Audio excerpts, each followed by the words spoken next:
We at Security Law do not condone any activities which breaches the law of the land.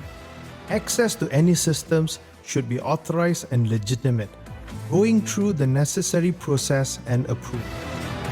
Activities including vulnerability assessment, penetration testing, or any red team activities should be sanctioned officially or by way of documentation and approved by senior authority and the necessary system owners. Security Law promotes responsible vulnerability disclosure and reporting of bugs and issues.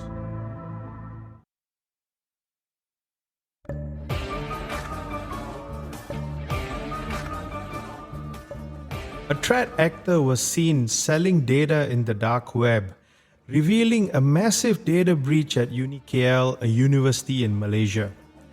One of the show hosts wrote about the breach, detailing the data that was up for sale. In an interesting twist of event, the threat actor surfaced on LinkedIn and publicly admitted being the hacker responsible.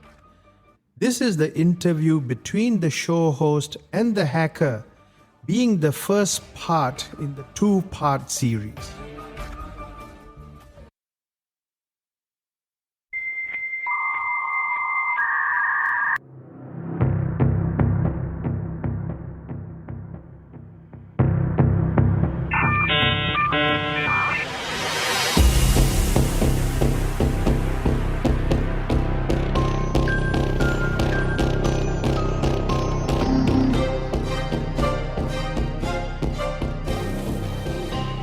Welcome to the Security Law Podcast.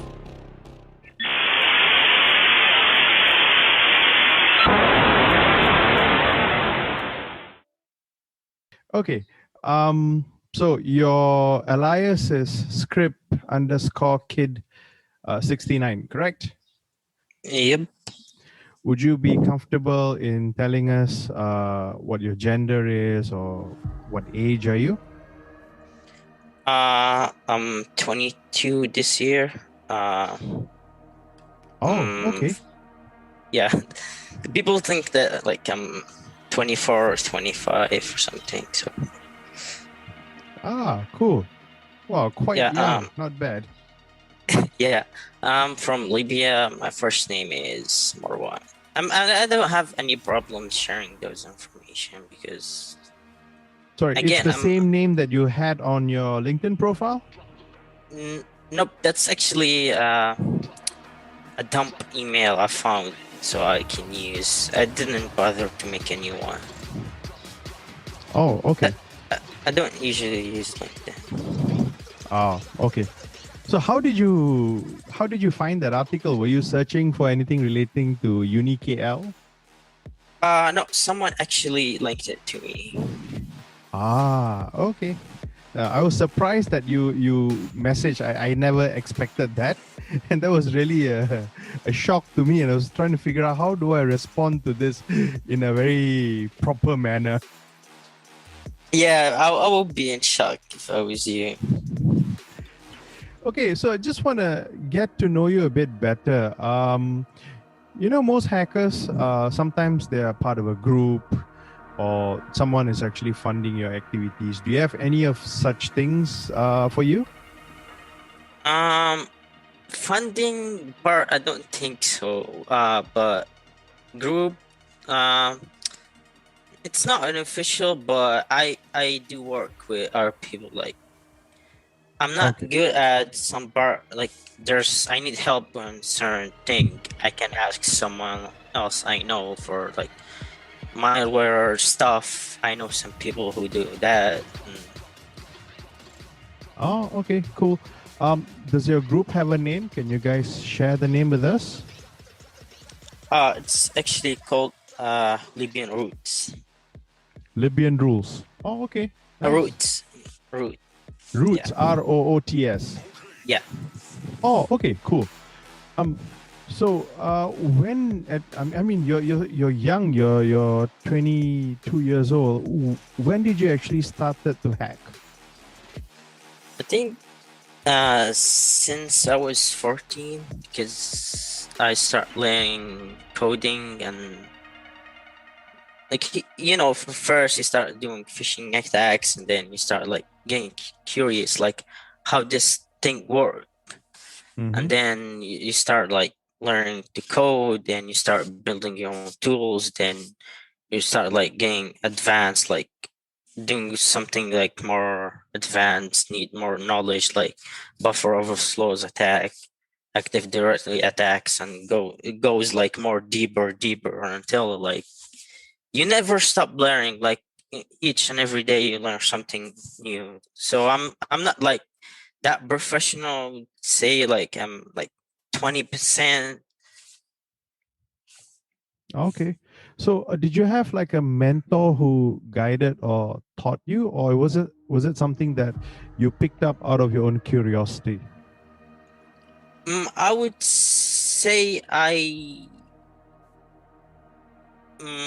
not really, but I learned some techniques from our people that I know in real life. I have seen them like doing things in real life, but I have no idea what they were doing. So after I saw them, I used like Google, YouTube to know what's going on here.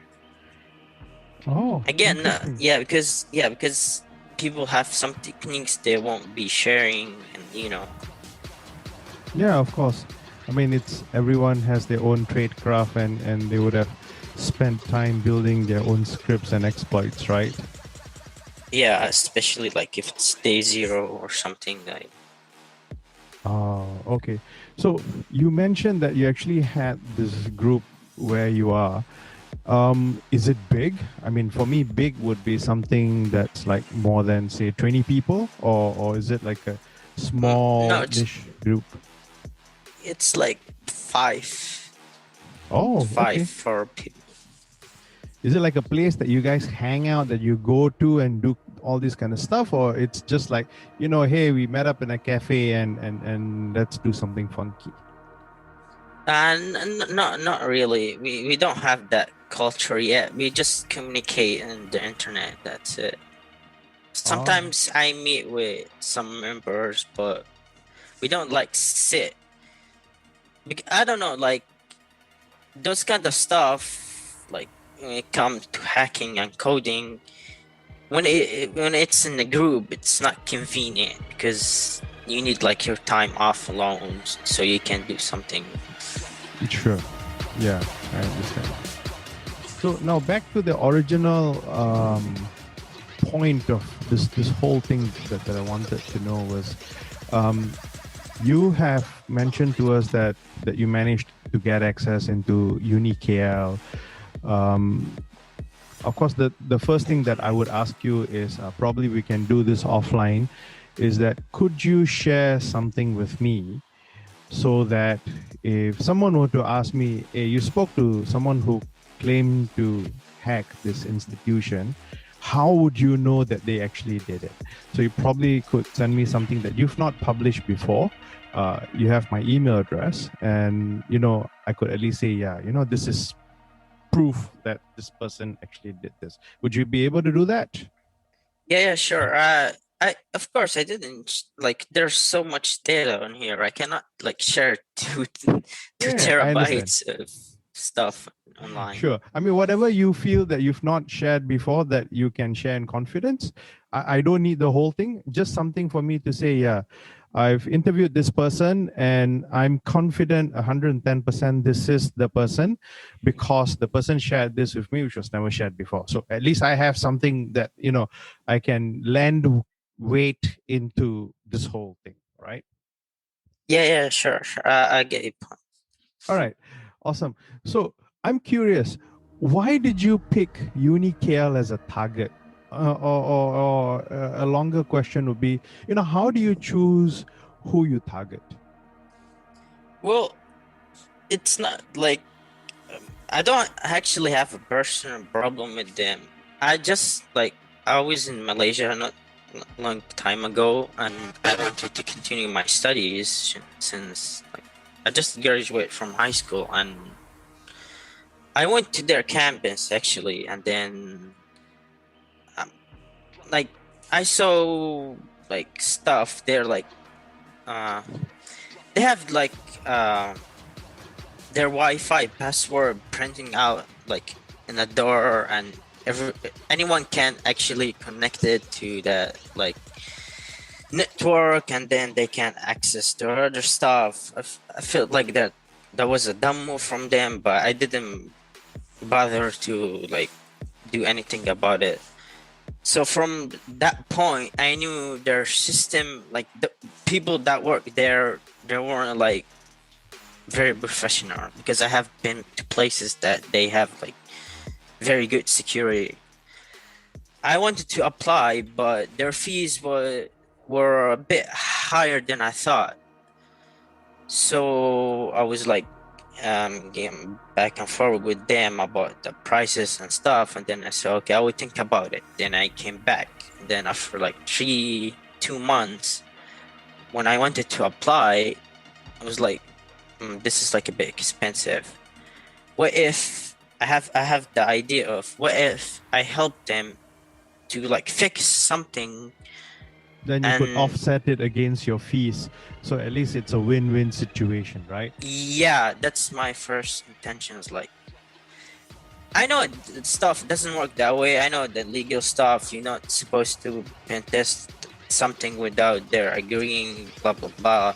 But in real life, there's not such thing. Oh, why did you hack us? Why did you like why did you do this? Because a lot of people ask me, if it's not me, someone else would do it. That's how it works. You're not True. gonna like cry It's either about you it. or another hacker that's going to try it Yeah, anyway. it's just a matter of time. And I don't think they and no, I think they actually do. They have like catch the flag. They give cybersecurity courses. They have like degree. They do a lot of stuff regarding those. That's what encouraged me to do this, because I know they like award those kind of stuff, because they had like, I think last year, I don't remember, but I read about it somewhere. They had like this competition, catch the flag thing, and they like awarded that team like 2,000 ringgit and stuff. Like, Hmm. I knew But that's they're going to like be very little, right? If you were to study there, I don't think there'll be enough at all. no, they asked for international students around 21,000 ringgit Wow, per that's year. a lot of money. Yeah, like you know that they have a lot of money, so you, you're gonna Yeah, say, but oh, they're their just system probably is not good. spending it at the right place, right? Exactly. So I start like doing some like pen testing on their site. Like, there's a whole cycle you can do. Like, you find the target, build your tools, and then test for anything that unusual. Then you deploy your, like, if you have like reverse shells, and you do the whole, like, you know the whole thing. So I start doing some stuff here and there, and then I found like a lot of stuff they didn't even bother to fix. Or like, first of all, they run their like half of their websites on WordPress. I'm not saying it's a not good thing to do, but they like don't they don't want to pay money to like build code or site from scratch, because that costs a lot of money. So be more convenient for them to buy a WordPress, and then they just upload it. They didn't even bother to delete because they bought a theme and then they change it and put their logo and stuff. They didn't even bother to delete the default things that comes with the team, because I start like doing pen testing in their main server. I found like some users. There's like a tool called web scan, when you can scan WordPress. Yeah, if there's like users, you can do a brute force attack. I found those users, but I didn't bother to do a brute force attack because it's time consuming and it's not convenient for me. So I ran an map scan and their like whole system, and then I found their subdomains. And then when I found that EPR system, I was like curious, oh, what's that? Because I don't even know what EPR means until now. I know it's like something related to their workflow and stuff. So I start doing some old exploit for like Windows servers because they were using some old coding stuff. So what surprised me is they actually left the config file like you can just like type the site like www.unikl/config.txt. That's it. And then I found their user and their password that easily. Yeah, I Didn't think that's even. one of the files that I shared in the article, right? The ASP.NET config file. Yeah, it was right in the open. Like it didn't took me like 10 minutes. I was like, should I do this? Because I was like, no, there's no way they're gonna leave that. And like, but they actually did, and it was there like for who knows. And then after that, when I logged in, I didn't thought I was actually in until I actually checked. And after that, I ran another test for other stuff I may found, and then I upload the reverse share because the system they had, you can upload PDF files. So I upload like an affected file, then I had a reverse shell on their system. From there I ran other stuff, and then, like it took me some time, but and then I took my focus in their other subdomain. They have one called first year project something, and they had like yeah, and they had like SQL injection. You know, like it was very obvious. It's not obvious because if you like check the website itself, it's so buggy you cannot actually work with it. Like if you try even to do anything or run anything, the whole thing will crash. But I have a method of like exploring that thing, so I upload shell as well there, and I even had an RDB in that system, and I had any disk, so I can actually run the machine in my laptop. Do you like the music that you hear on the show? This space is produced exclusively by GSL Productions. For inquiries, email us at info@gslproductions.asia. That's GSL Productions with an alphabet S at the end. Wow. So, when did you actually first target or attempt to hack UniKL, and how long after did you succeed into getting access into UniKL? I think it was I'm not sure, but I think the beginning of the New Year's, like I start looking around, but I didn't start like doing serious stuff, just looking around.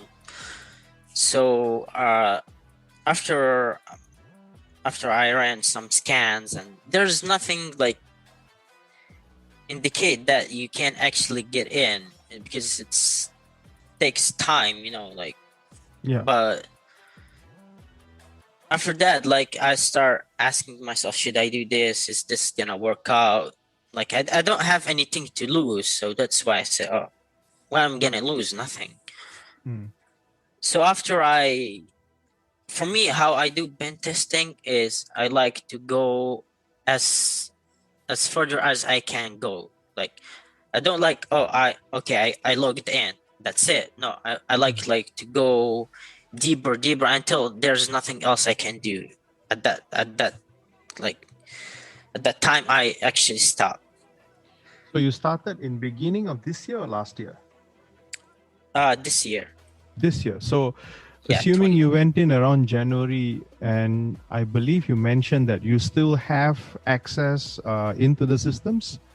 Yeah, sure. Because I uploaded a reverse share from there. I did like Active Directory attack, and are you familiar with a tool called Mimikatz? Yep. If you know that. Yeah, I actually You generate use a it golden to ticket. dump Yeah, passwords from Active Directory. yeah, I actually On gained memory. a golden ticket. Oh wow. Okay, cool. All right. Oh, interesting. So you went from a WordPress bug. I also saw a screenshot on SQL injection, Yeah, that and you was went from into their first year. Minikatz. So you Mm-hmm. practically owned their domain controller, if I understand Mm-hmm. that correctly. Yeah, Wow. Okay. and they So, didn't notice anything whatsoever. all right. So you are in UniKL for the past 3 months. So did you ever had any inkling or suspicion that they were on to you, or it was just like, okay, I just No, come in today, I log into their set, let me see what I can find. no. They have no idea what's going on, and they have more than like 55 subdomains, and it's like Wow, kind of hard. Yeah, it's like kind 55 of subdomains. Oh my yeah, God. it's kind of hard to like keep monitoring all the stuff. So I actually personally pen test each and every one of those subdomains. Wow. Well, that must be a lot of work. How many hours do you spend a day doing this? I only like slept 4 hours a day. Wow, and that's like a good what? 18 hours of doing this? Wow. Yeah, but again, it's all worth because I succeed. So Yeah.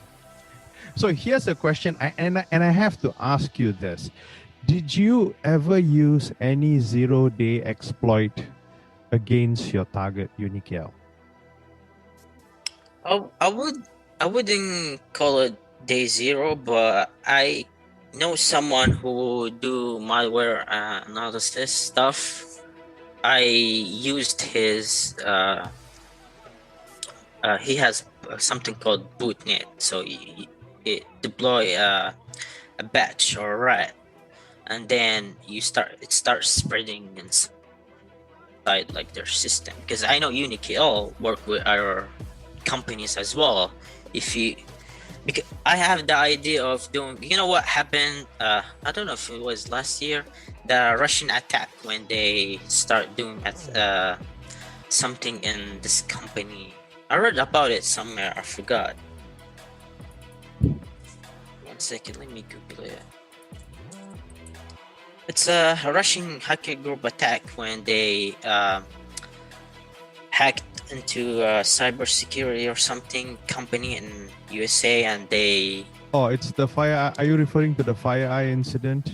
The one that involved yeah, SVR, where they were yep, using the SolarWinds backdoor into the system? yeah, that's what I basically did. I inject some stuff in their system, and they start like sharing files with our people, and you know how it goes. Yep. Okay, so you mentioned you have backdoor access into the system, and you mentioned about a rat. Are these backdoor systems something that you downloaded from the internet, because there's so many of these codes out there, or was No, it something that you created yourself, or something that no one else has access to, probably within your group, that you deployed? it's in our group only. I just did something else. When there's like a method, it's not a day zero. I don't know. It's day one. I don't know how to explain it, but it's not common. But other people use it when you actually take the rat and you inject it inside the PDF file. Okay. Now, so I'm gonna flip the table the other way around, and I'm gonna ask you. You're probably gonna laugh at this question, but it's worth asking. So, what's your opinion about UniKL's cyber defense? It doesn't exist. It doesn't exist in the first place. Okay. So I remember reading that you reached out to UniKL and you wanted to tell them, hey, you guys have an issue on cyber. Uh, what happened there? Can you explain the conversation that you had with them? I wrote a full report with proof of concept because I'm not gonna write some stuff without evidence. I actually, because I didn't know who to call in the first place, because I called their like the phone number and it was like an office number and I couldn't call from there, so I called them. I start like DMing people in Instagram, and they didn't care. Like they didn't seem to care because I start like saying, "Oh, there's this," and they would start not laughing, but take it as a joke. It's like, "Oh, who are you? Why you're telling this? Why this is happening?" And then I found someone's number. I think she was like an old lady, and start explaining stuff. And she's like, yeah, we do give IT courses. I was like, no, I want to like talk to someone in your IT team. It was so frustrated. And then she gave me someone else's number. She was in the marketing international something. She was like just like she was dealing with international students or something. So So the person had no clue who to direct when they actually had a cyber incident or a cyber related issue, correct? no, they don't have any idea what's going on, what's happened, and what's gonna happen. They have no idea whatsoever. Okay, so if you were to rate the level of difficulty on the UniKL hack, one being very easy, five being extremely difficult, where would you put them in that scale? I would say two.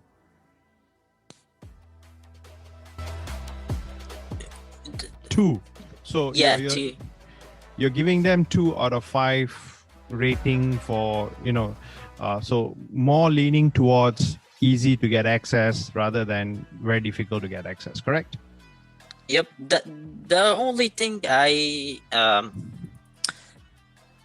wasn't difficult, but I was too lazy to actually like. I'm pretty sure they have weak passwords. I didn't do any brute So you didn't force do any attacks, brute but- forcing or password guessing and all that, right? So it was just more of No, scripts, tools, and Yeah. and you jumped in. yeah, they. I'm not sure, but they changed their password already. But their EBR system password was UniKL 2019. That's it. So I guess the system must have been brought in during that time, so everyone would have been given a default password for them to use. Of course, yeah, and didn't even bother to change it. Okay, so we have a good idea about what happened from your perspective on the UniKL. Is there anything else, any other hacks that you wanted to share with? Because I believe in our short conversation, you did mention that there were other hacks that you were looking at. Yeah, since I said I got access to their system, of course you're gonna start like accessing other stuff. So I'm still like I haven't finished yet, but I'm gonna say it involved the higher education ministry. So Oh, so you actually got access to the Ministry of Higher Education through UniKL.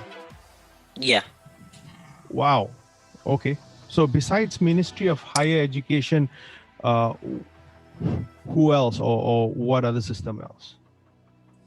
so far I'm just focusing in that part. Of course I'm gonna share with you some screenshots from that thing, but from until now I haven't finished what I'm doing. Okay. So I just want to go a little bit about yourself as a person, as a hacker? I don't know whether you call yourself a hacker or you call yourself a pen tester. So if someone were to say, how would you label yourself? Are you a white hat hacker or a gray hat hacker or a blue hat or whatever? How do you see yourself? I would say I'm more like gray hat because again, why did I reach to them? If I wanted to do what I wanted, they would have no idea what I was doing in the first place. What it got to me when actually didn't finish what I was saying. I called that marketing employee and I start explaining stuff. I said, "Oh, there's this, and I have to reach out for someone. This is very serious. People might lose their job. Your job is in risk here." And she was like laughing about it in a way. And then when I told her about how pen testing, like how it works, and then she starts changing the subject from, "Oh yeah, we have IT courses." I was like, again, what the hell? I'm trying to explain to you what's happening here. And then when I told her, "Oh, I actually wanna like maybe arrange something between me and the uni, and I need to reach out to someone," she started laughing. Actually laughing. She said, "Oh, do you think we're actually gonna give you money?" I was like, "Do you think I'm begging for your money?" And I was like, at that point, I didn't have to I didn't want to deal with them anymore. And then I reached out to someone from the IT team and I wrote them report. They lied about forwarding the report to the management because I'm pretty sure he's gonna lose his job. So they're trying to hide it, but they didn't know that I have backdoors in their system. So essentially, they pissed you off big time, thinking that you're out for money, but in essence, you're actually trying to help them with their system. So in an ideal situation, what do you think should have happened by right? They should took this situation more seriously, reached out to me officially, not like at this point I was like begging for them to reach out to me when it's the other way around. Okay. That's kind of difficult, I don't know. How do you? Yeah, they should Because reach out to you. That's completely agreed. I guess one of the things that you described was internally they had no clue who to send it. I guess that's one of the things that you mentioned, right? Yeah, because I asked them for a scholarship and they were like saying, "Oh, we don't know. We haven't done this before. We don't know what's happening." I was like, "Okay, no problem. Take your time. It's very easy. I fix your site. I fix your servers. I do a lot of work for you. I wrote a report. We can arrange something. You like a company. You like. It's not like some random. Like they're a uni. They're like a big uni. So Yeah. they know what. Like I know it's like those kind of stuff takes time. Forwarding stuff to the management. It has to go through a lot of like I know how it works, but they keep saying, "Oh, okay, we will reach out to you next week," and then next week, oh what? And then during that time, they didn't do anything. So the whole system was just left as it. I think you mentioned something about them putting a firewall and nothing. Yeah, that was like when I was really pissed off, and I told them, "Oh, you know what? I don't want to deal with you anymore. Go ahead." And then one of their employees, when I reached out to them, like it was my last attempt, he was like, "Okay, we can forward this. You can come work with us.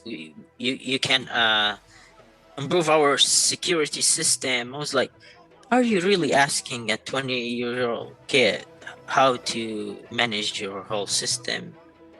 Like, don't you feel ashamed or something?" I guess they want to get free consultancy from you, maybe. Yeah, I was like, "Okay, we can work something out." And then after that, he said, "Oh, sorry, I have to go," and then he blocked me from out of nowhere. And then I was like seeing what they did. They like start applying some cheap default. I don't know where they find it. I'm pretty sure they Google the best security tools in WordPress, and that's it. And then so they went on Google, got some stuff, and installed it on their site.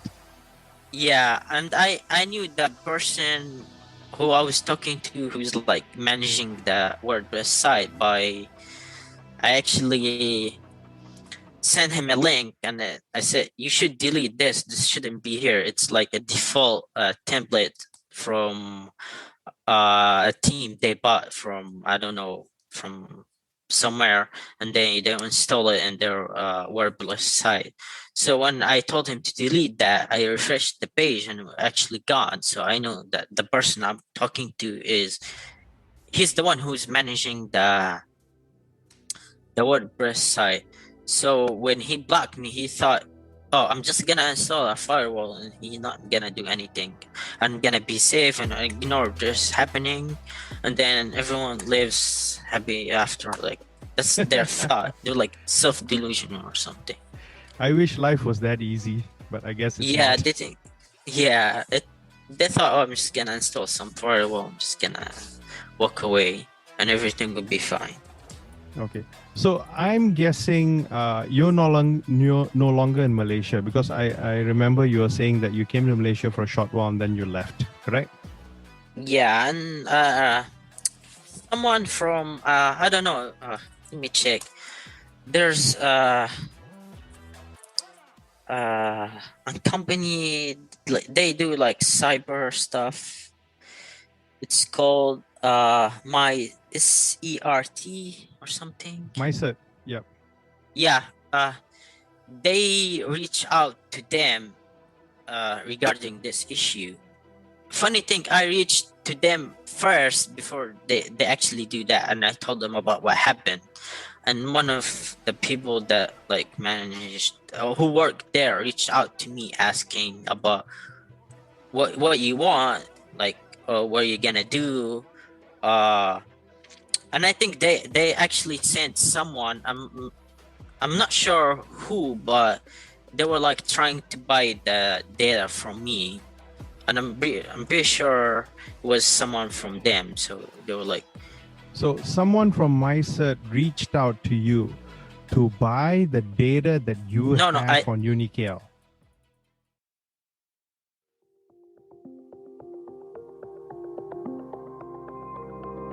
Thanks for joining us this week on Security Lab. Make sure to visit our website at securitylab.asia, where you can subscribe to the show in iTunes, Spotify, or via RSS, so you'll never miss a show.